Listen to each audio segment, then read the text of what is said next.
반갑습니다. 네, 오늘 빙하에 대한 이야기를 들려드릴까 하는데요. 빙하라는 이야기를 많이 들었지만 그래도 빙하로 지구 과거를 연구한다는 걸 좀 생소하실 텐데 그것에 대한 이야기를 나눌까 합니다. 네, 저는 극지연구소 신진아인데요. 혹시 극지연구소 들어보신 적 있으신가요? 어디서 들어보셨어요? 극지연구소는 무슨 연구를 하는 곳일까요? 네.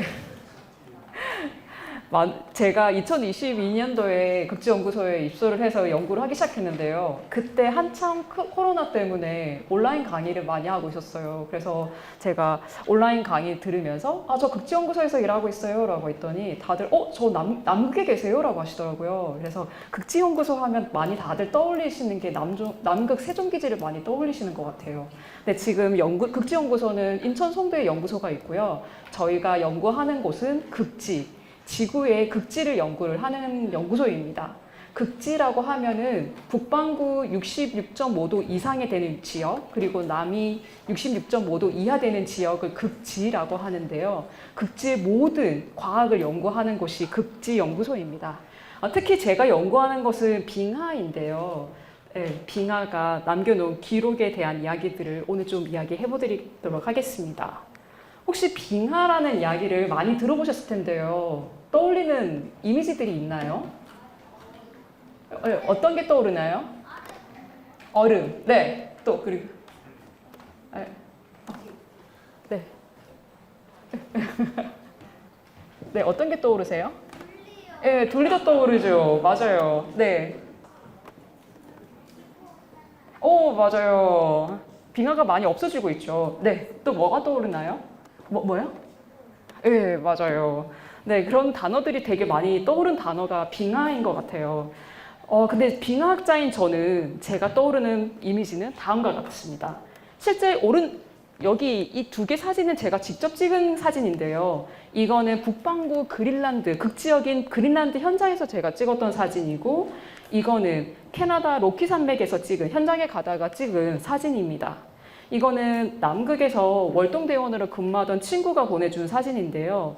빙하가 떨어져서 둥둥둥둥 바다 위를 떠돌아다니는 빙산입니다. 둘리가 타고 온 게 요거입니다. 그리고 이건 남극 대륙 사진인데요. 제가 떠오르는 그 빙하에 대한 이미지는 다음과 같습니다. 사실 우리는 지구온난화 때문에 지구 온도가 점점 올라가고 있지만 빙하 시대를 살고 있는데요. 빙하 시대라는 것은 극지역이라든지 중위도 지역에 빙하가 확장되어 있어 잘 발달된 시기를 빙하 시대라고 합니다. 우리는 사실 빙하라는 단어를 듣고 빙하가 어떤지를 이미지를 떠올릴 수가 있잖아요. 그만큼 빙하가 익숙한데요. 그만큼 지구상에 지금 빙하가 존재하고 있는데 사실 지구의 역사상에서 봤었을 때 이렇게 빙하가 존재하던 시기는 별로 없습니다. 지구의 역사는 46억 년 동안 이렇게 지속되어 있었는데요. 이 기간 동안에 빙하를 볼 수 있었던 파란색이 빙하가 있었던 시기들을 나타냈는데 빙하가 있었던 시기는 5번밖에 되지 않습니다. 그래서 우리가 많은 언론에서 지구가 따뜻해지고 있어요 라고 하지만 사실 빙하가 발달된 시기는 별로 없었었고요. 심지어 지구가 처음 형성됐었을 때는 굉장히 뜨거웠었습니다. 특히 지구가 형성이 되고 이때는 소행성 충돌이 굉장히 많았기 때문에 일종의 지구가 화산 상태였었습니다. 그래서 만약에 멀리서 지구의 사진을 찍었으면 아마 이렇게 불타오르는 듯한 모습이었을 텐니다. 그렇게 계속 이제 소행성 충돌이 점점 줄어들면서 지구 온도가 떨어지기 시작하고, 그리고 이때는 워낙 소행성 충돌로 이산화탄소의 농도가 굉장히 높아서 지구도 굉장히 따뜻했습니다. 그리고 이산화탄소의 농도가 거의 대부분을 이룰 정도로 굉장히 높았었고요. 38억 년 전에 이제 이산화탄소를 먹고 산소를 뿜어내는 식물성 박테리아가 생성되기 시작합니다.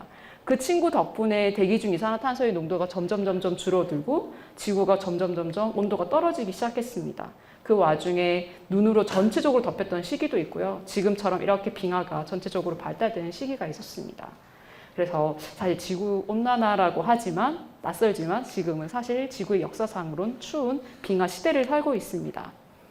빙하라는 단어는요, 한자어로 구성되어 있는데 얼음 빙가 강하자로 구성되어 있는 겁니다. 지구상에는 내린 눈이 녹지 않고 연속적으로 쌓일 수 있는 지역들이 있습니다. 대표적으로 극지역, 남극이랑 그리고 그린란드 대륙을 떠올릴 수가 있는데요.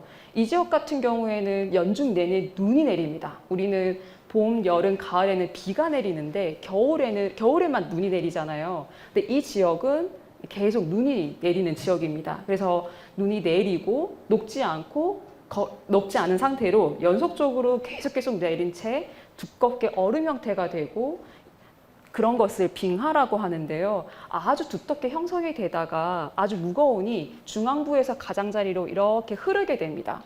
그래서 우리 눈에는 고체 형태지만 실제적으로 빙하는 흐르고요. 그래서 수십 년, 수천 년 동안 이렇게 쌓인 것을 빙하라고 하는데 빙하가 쌓일 수 있는 곳은 눈이 녹지 않고 연속적으로 쌓일 수 있는 지역을 생각해 보면 되는데요. 그것을 설선이라고 생각하면 됩니다. 설선이라는 것은 눈이 녹지 않고 계속 쌓일 수 있는 최소의 높이를 설선이라고 하는데 극지역 같은 경우에는 굉장히 고도가 높고 추운 지역이다 보니까 육지에서 바로 쌓일 수 있습니다. 그래서 극지역에는 대륙 위에 바로 이렇게 쌓일 수 있고요.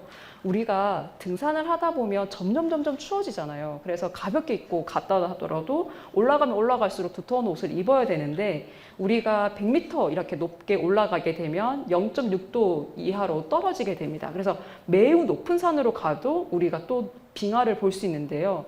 대표적으로 적도 지역의 킬리만자로에도 빙하를 볼 수가 있고 중위도 지역인 히말라야 아니면 안데스 산맥에도 우리가 익숙한 빙하를 실제로 볼 수 있습니다. 그래서 꼭 급지역만 아니더라도 높은 산에만 가더라도 빙하를 실제로 볼 수 있습니다. 빙하 코어는 일종의 지구가 써내려간 일기장 같은 건데요. 우리가 봤었을 때는 그냥 얼음 덩어리처럼 보이지만 사실 그냥 얼음 덩어리가 아닙니다. 지구가 있었던 모든 기록들이 다 기록이 되어 있어서 이것을 자연적인 타임캡슐이라고 부르는데요. 우리 겨울철에 눈이 내렸던 그 시기를 한번 떠올려 보겠습니다. 이렇게 겨울철에 이렇게 눈이 내릴 때 요즘에 미세먼지들이 많잖아요. 그러니까 미세먼지들도 눈송이들과 함께 이렇게 쌓일 수가 있습니다.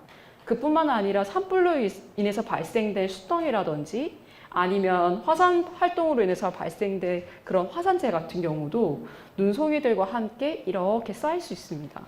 그뿐만 아니라 그때 과거에 대기들도 빙하 안에 들어갈 수 있는데요. 빙하 최상단에는 눈송이가 거칠어서 이렇게 있다가 대류를 하다가 그 이하는 확산이란 원리로 이렇게 과거 대기가 빙하 안으로 들어갈 수 있습니다. 그래서 빙하를 이용을 하게 되면 그때 당시에 먼지 농도가 어떻게 바뀌었는지 그리고 화산 활동이 발생이 됐는지 그런 모든 것들을 다 복원을 할 수가 있습니다. 왼쪽 그림은 남극에서 얻어낸 빙하 코어인데요. 빙하 코어라는 거는 빙하를 수직으로 얻어낸 원통형 시료를 빙하 코어라고 합니다. 그래서 얻어낸 원통형의 시료이고요. 직경은 한 10cm 정도가 됩니다.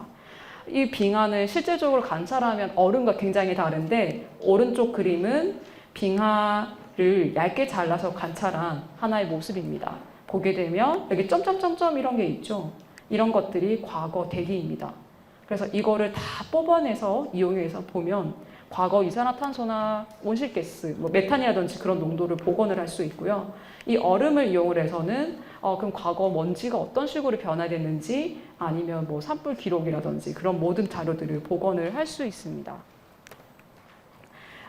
제가 아까 원통형 샘플을 빙하 코어라고 했는데요. 저희가 시추를 빙하 코어를 얻기 전에 먼저 어디서 빙하를 시추할 건지 먼저 지역을 선정을 하게 되는데 우리가 빙하 위에서 이렇게 보면은 빙하가 어떻게 쌓여 있는지를 정확하게 알 수 없잖아요. 그래서 저희가 레이더 탐사를 합니다.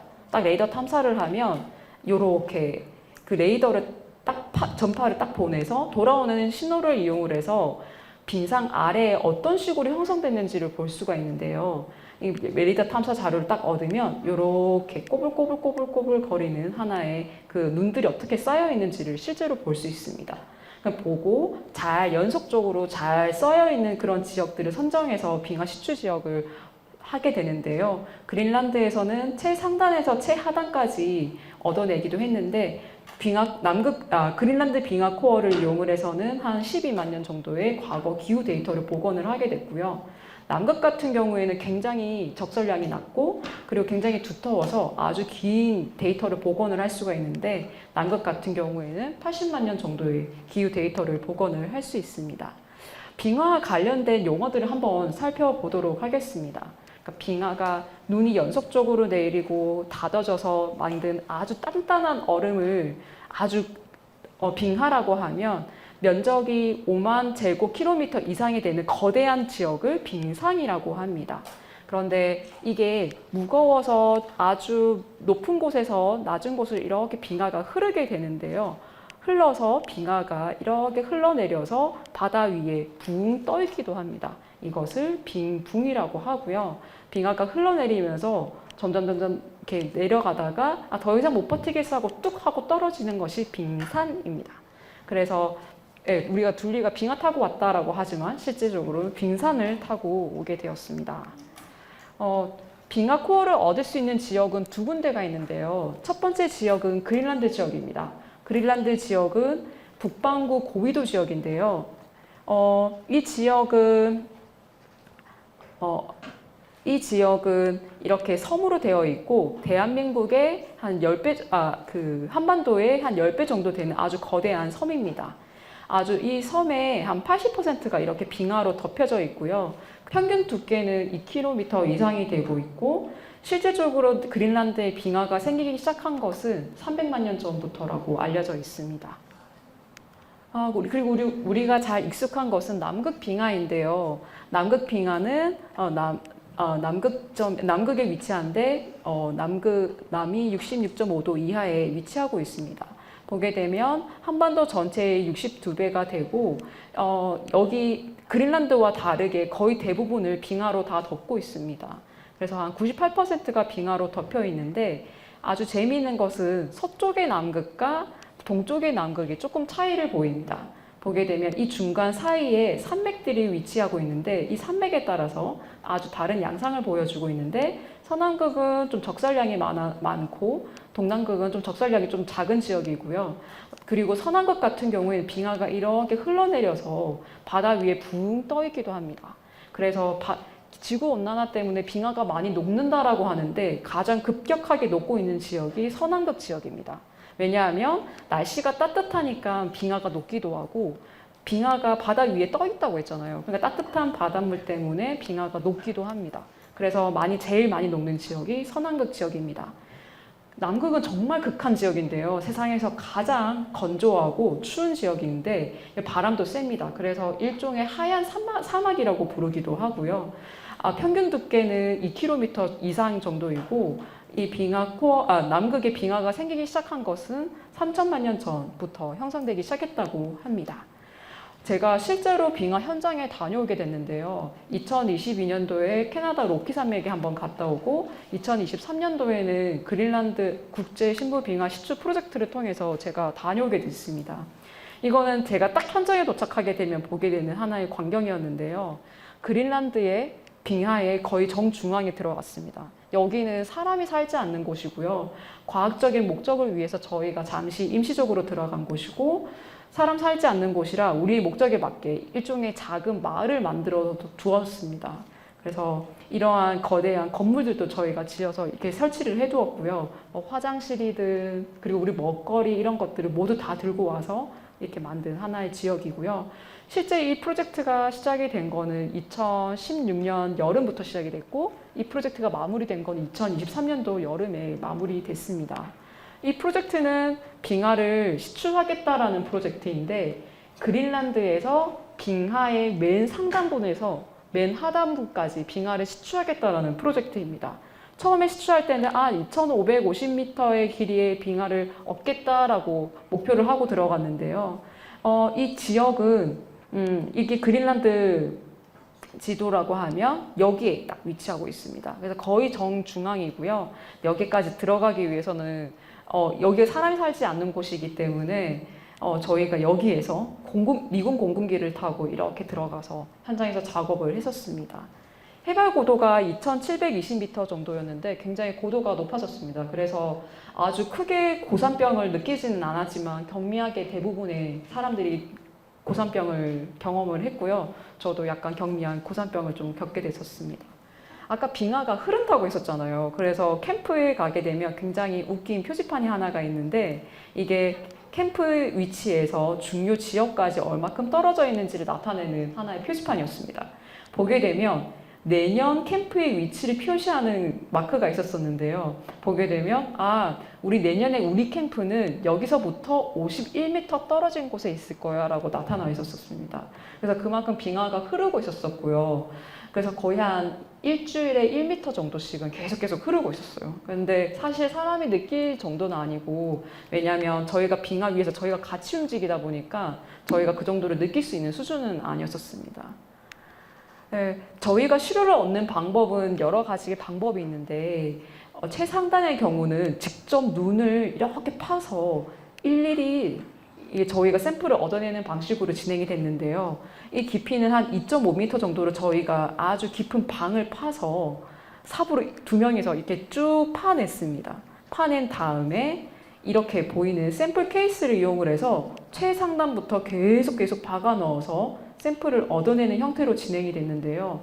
그 이유가 일반적인 방식을 이용을 하게 되면 여기가 워낙에 그냥 눈의 형태이기 때문에 밀도가 낮아서 다 흐트러질 수 있기 때문에 저희가 샘플 케이스를 이용을 해서 최상단은 이렇게 시료를 얻어냈고요.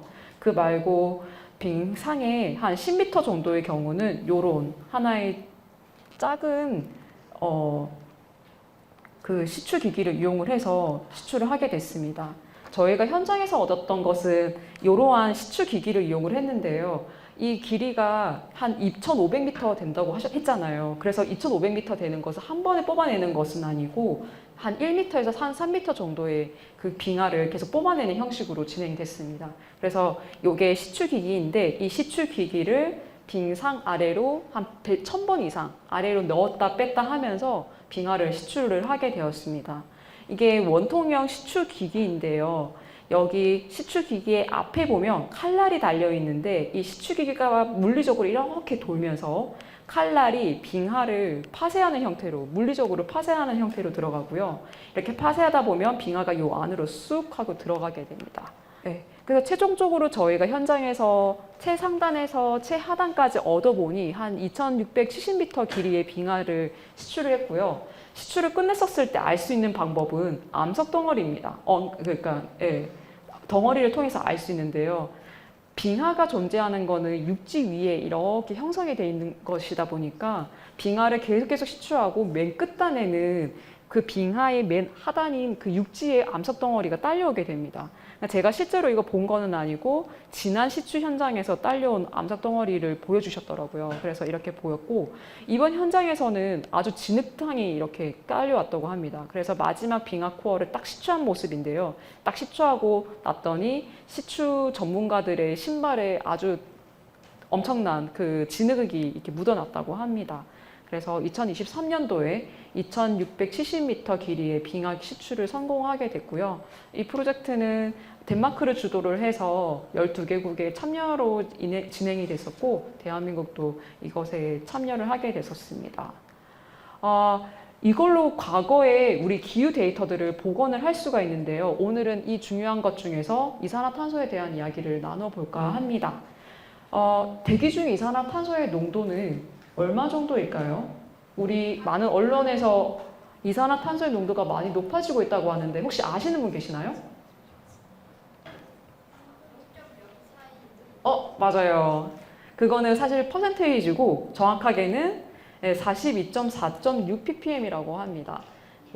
하와이에서 측정한 데이터인데요. 하와이에서 제일 처음 1958년도에 제일 처음 측정하기 시작했고 그 이후로 계속 꾸준히 측정하고 있어서 이 데이터를 기준점으로 삼고 있는데요. 작년에 평균적으로 이산화탄소의 농도가 424.6 ppm으로 나왔습니다.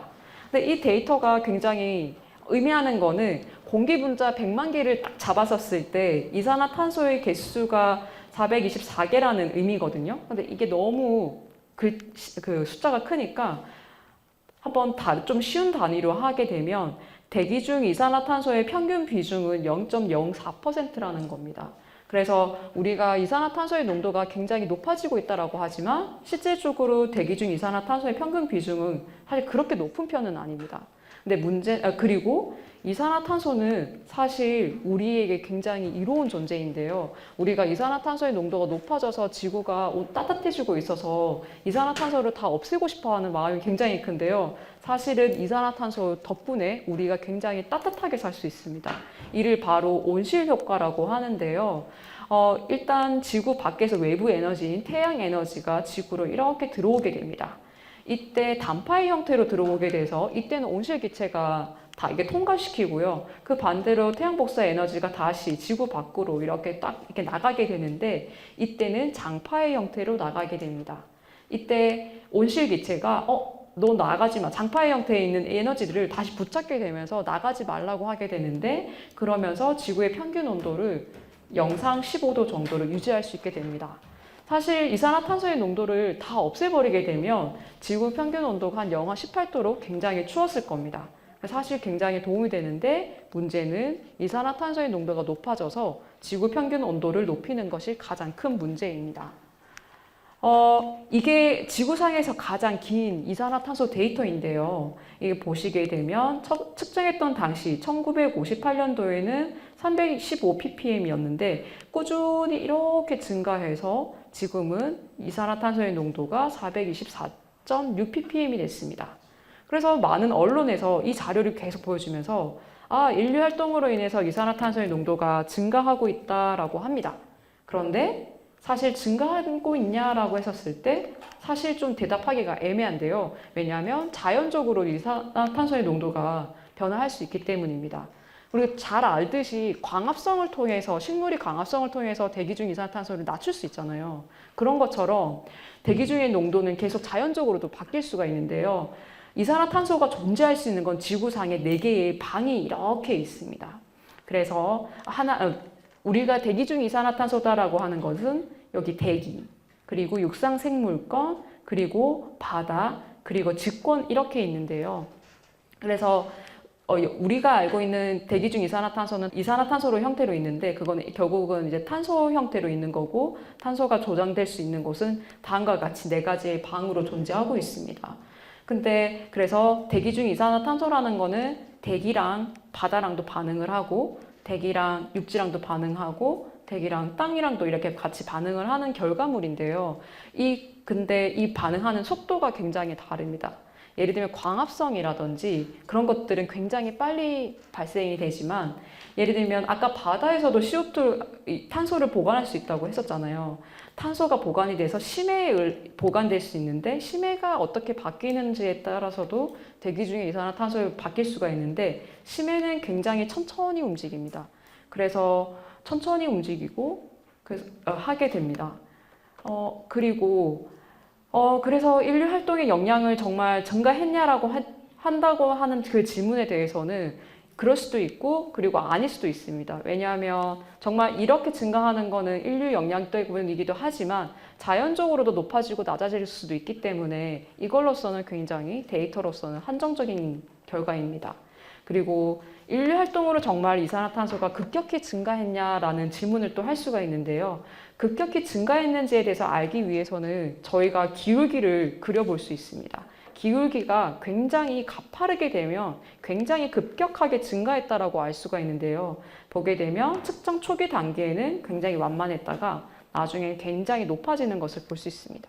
그래서 이 자료를 통해서 인류 활동에 의해서 굉장히 급격하게 증가하고 있어요 라고 말을 하지만 사실 자연적으로도 빨리 막 이렇게 움직일 수 있기 때문에 이 데이터로서는 굉장히 한정적입니다. 그래서 이 대답에 대해서도 그럴 수도 있고 아닐 수도 있습니다. 그래서 많은 과학자들이 제일 궁금한 게 그래 이산화탄소의 농도가 점점 증가하고 있으면 우리 지구는 어떻게 될까 해서 굉장히 궁금해하고 있습니다. 그 기준을 2100년으로 잡는데요. 그게 우리와 가장 가까운 미래이기 때문에 2100년으로 잡는데 그럼 2100년대쯤 됐었을 때 이산화탄소의 농도가 얼마큼 될까? 왜냐하면 지구의 평균 온도를 높일 수 있으니까 그거에 대한 관심을 갖고 있는데요. 그런데 지금 이 데이터로서는 자연적으로 이산화탄소가 어떻게 바뀌는지를 알 수 없기 때문에 데이터에 한정적으로 인해서 저희가 알 수 있는 데이터가 제한되어 있습니다. 그래서 저희는 빙하 코어를 이용을 해서 과거 기후를 연구를 하지만 현재 지구의 상태를 확인하고 미래 기후를 예측하기 위해서 과거 기후를 연구를 하고 있습니다.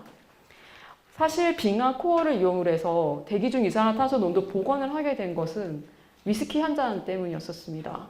1965년도에 프랑스 과학자인 클로드 로리오스 박사님께서 남극 현장을 가시게 됩니다. 이분이 너무 현장이 힘드니까 위스키 한 잔을 마시면서 술을 마시면서 그냥 좀 스트레스를 푸시겠는데 이때 위스키에다 얼음을 넣어서 드셨다고 하더라고요. 그런데 그때 따라 얼음이 없어서 얼음이 없는데 어떡하지? 라고 해서 이 빙하 코어를 이렇게 술에 딱 집어넣었다고 합니다.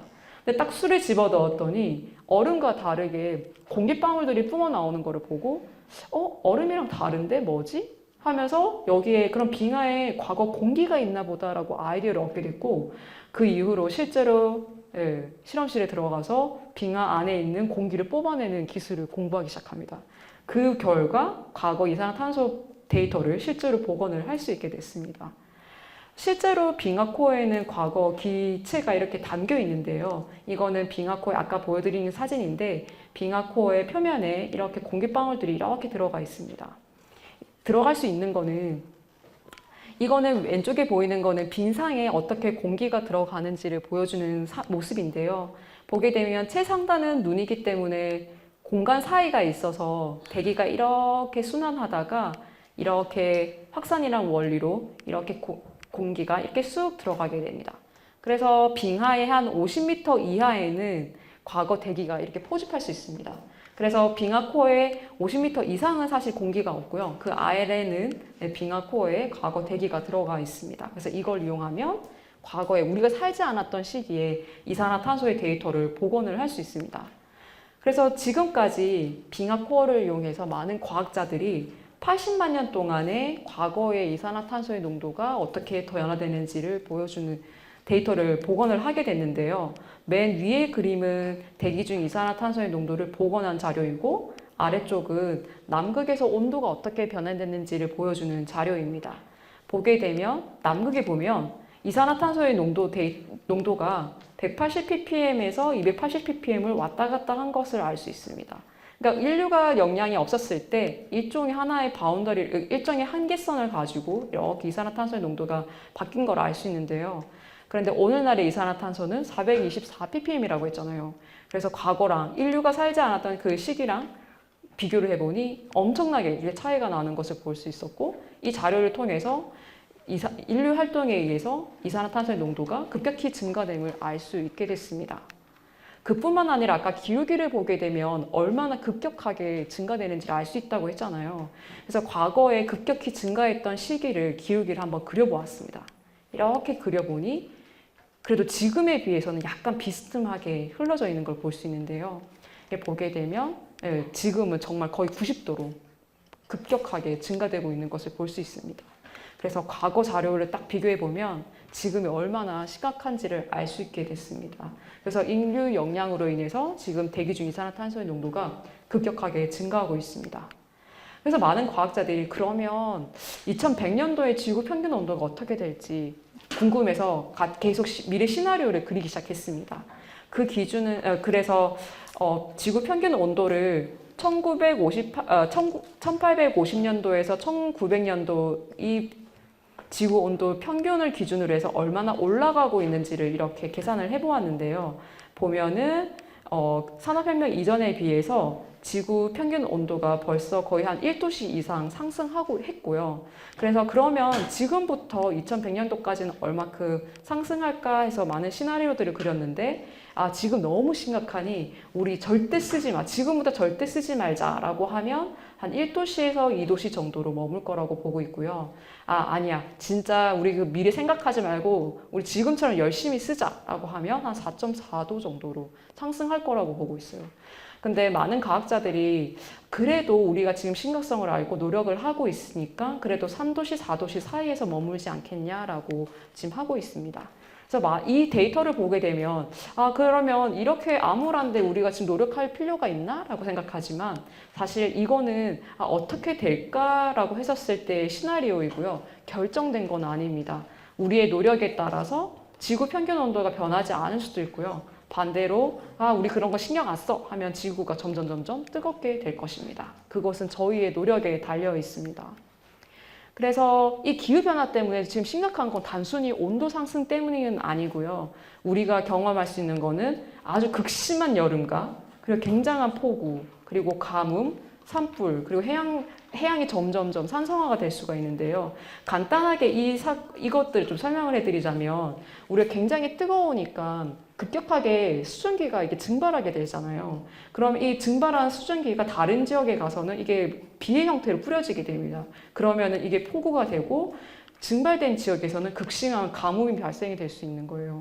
그래서 그 극심한 가뭄 지역에서는 또 산불도 발생이 될 수 있고, 그래서 점점 지구가 따뜻해진다라는 건 단순히 온도가 따뜻해진다는 게 아니라 이러한 이벤트들이 점점 더 가속화될 거라는 것을 말을 하는 겁니다. 그래서 많은 과학자들이 지금부터 좀 지구를 위해서 우리가 신경 써야 될 것 같다라고 하는 이유 중 하나입니다.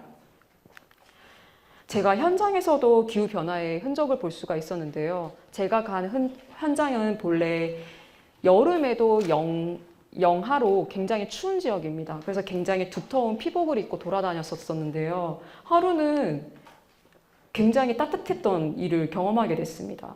저희가 있는 사무실에 가면 바깥 온도가 어떻게 변화되고 있는지를 나타내는 모니터가 있는데요. 하루는 모니터를 보는데 영상 1.1도까지 올라간 걸 보게 된 거예요. 실제로는 당시 2도 이상 올라간 것으로 확인됐는데요. 그래서 한번 빙상 상태를 한번 확인해 보니 눈이 이렇게 표층에서 녹아서 녹은 물들이 이렇게 들어가서 얼었던 현장 흔적들을 한번 실제로 본 적이 있었습니다. 그래서 실제로 빙하가 눈이 따뜻한 온도 때문에 녹고 있는 것을 실제로 볼 수가 있었고요. 그뿐만 아니라 빙하가 죽고 있는 모습을 실제로 볼 수 있었습니다. 저희가 현장 가기 전에 시간이 있어서 관광지인 러셀 글라시어라는 현장에 한번 가게 됐는데요.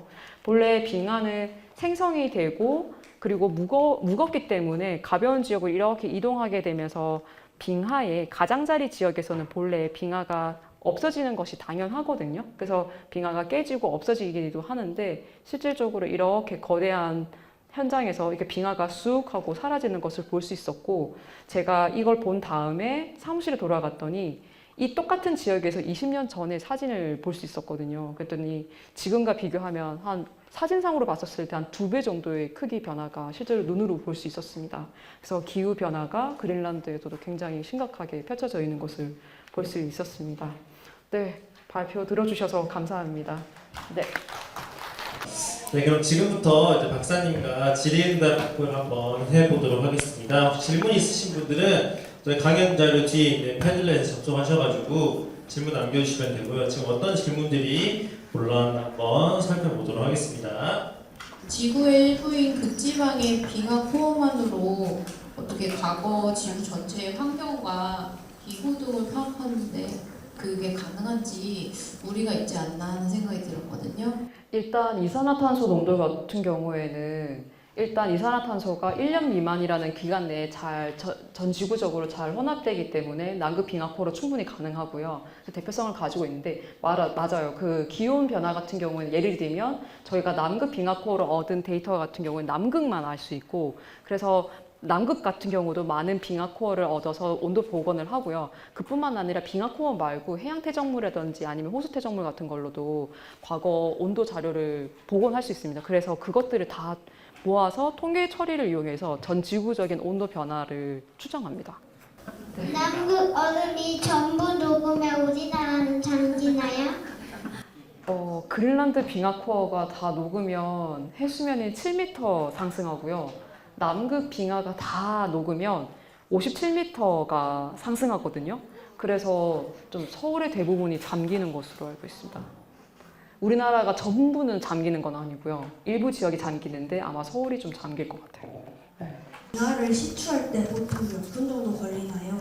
빙하 시추기길, 예를 들면 제가 그린란드 현장 같은 경우에는 길이가 빙하의 제일 위에서 아래로 시추한 거라고 했잖아요. 그래서 깊이가 한 2,700m였는데 이거를 시추하는데 빙하 시추기기를 내렸다 올렸다 해야 되다 보니까 시간이 굉장히 많이 걸립니다. 특히나 또 우리가 작업할 수 있는 기간이 안정상 문제로 그린란드 여름만 할 수 있거든요. 왜냐하면 겨울은 여기 지역이 아마 영하 60도 이하로 굉장히 추운 걸로 알고 있어요. 그래서 저희가 위험하니까 저희가 작업할 수 없고, 그래서 저희가 아마 5월 달부터 8월 달, 7월 8월까지 작업할 수 있는데 그 기간만 활용해서 저희가 2016년 여름에 시작해서 2023년도 여름에 끝났거든요. 그래서 굉장히 오래 걸렸고, 시추 기기를 한번 내리고 올리는데 깊어지면 질수록 보내는데도 시간이 많이 걸리잖아요. 예, 그래서 일단 시추 기기를 보내고 올리는 데만 3시간 걸립니다. 예, 하단 부분의 경우는. 그래서 하루에 해봤자 한 2-3번밖에 시추 못합니다. 빙하 속에 있는 이산화탄소가 어느 시기에 이산화탄소인지 어떻게 알 수 있을까요? 일단은 빙하의 나이를 측정을 하는데요. 얼음과 이산화탄소 그 공기의 나이가 조금 다르긴 한데 이거 너무 어려우니까 그냥 얼음의 나이만 이야기할게요. 그래서 얼음의 나이 같은 경우는 우리가 봄, 여름, 가을, 겨울 이렇게 계절적인 온도 변화가 있잖아요. 예를 들면 여름은 완전 뜨겁고 그리고 겨울은 이게 차갑고 이런 온도 변화가 있는데 이러한 온도 변화를 이용을 하면 1년씩 끊을 수가 있는 거예요. 그래서 빙하를 계절적인 그 온도 자료를 복원을 하게 되면 차가웠던 시기, 뜨거웠던 시기 이런 식으로 반복되는 것을 통해서 빙하의 1년씩을 끊을 수 있고 그걸 통해서 빙하의 나이를 재게 됩니다. 그래서 그렇게 해서 빙하의 나이를 알게 되면 데이터의 나이들을 알 수 있게 되고요. 빙하 안쪽에서 과거 동물들도 발견되나요? 미생물들은 발견됩니다. 그래서 우리가 지금 살고 있는 그런 조건과 다른 환경에서 고립되어서 이렇게 살고 있는 미생물들도 발견이 되고 있고 그게 뭐 인체에 저희 영향을 줄 수 있는지에 대한 그런 이야기들도 많이 나오고 있는 중입니다. 저희 연구소에서 최근에 빙하 코어를 이용을 해서 빙하 코어에 있는 과거 미생물들을 복원한 것들도 있었습니다. 네. 빙하를 시추했을 때 알 수 있는 것이 이산화탄소 말고 어떤 것이 있을까요? 예를 들면 화산이 발생됐던 시기들도 알 수 있고요. 그래서 우리가 지금 같은 경우에는 화산이 발생을 한 걸 정확하게 아니까 화산이 언제 발생됐구나라는 걸 알 수 있는데 빙하 코어에 들어있는 화산재를 이용해서 화산이 언제 발생됐는지를 알 수 있고 그리고 온도도 복원할 수 있습니다. 그래서 물동이온소를 이용을 하게 되면 그 원리를 이용해서 과거의 온도가 어떻게 변화됐는지를 알 수 있고요. 그리고 먼지 농도가 이렇게 바뀌는 것을 통해서 대기가 어떤 식으로 이동했는지도 알 수 있고 다양한 것들을 다 알 수 있습니다. 일종의 빙하가 지구에 남긴 일기장 같은 거인데요. 미래의 일기장은 저희에게 달려 있습니다. 어떠한 일기를 남기고 싶으신지 한번 생각해 보시면 좋을 것 같습니다. 네, 감사합니다. 네.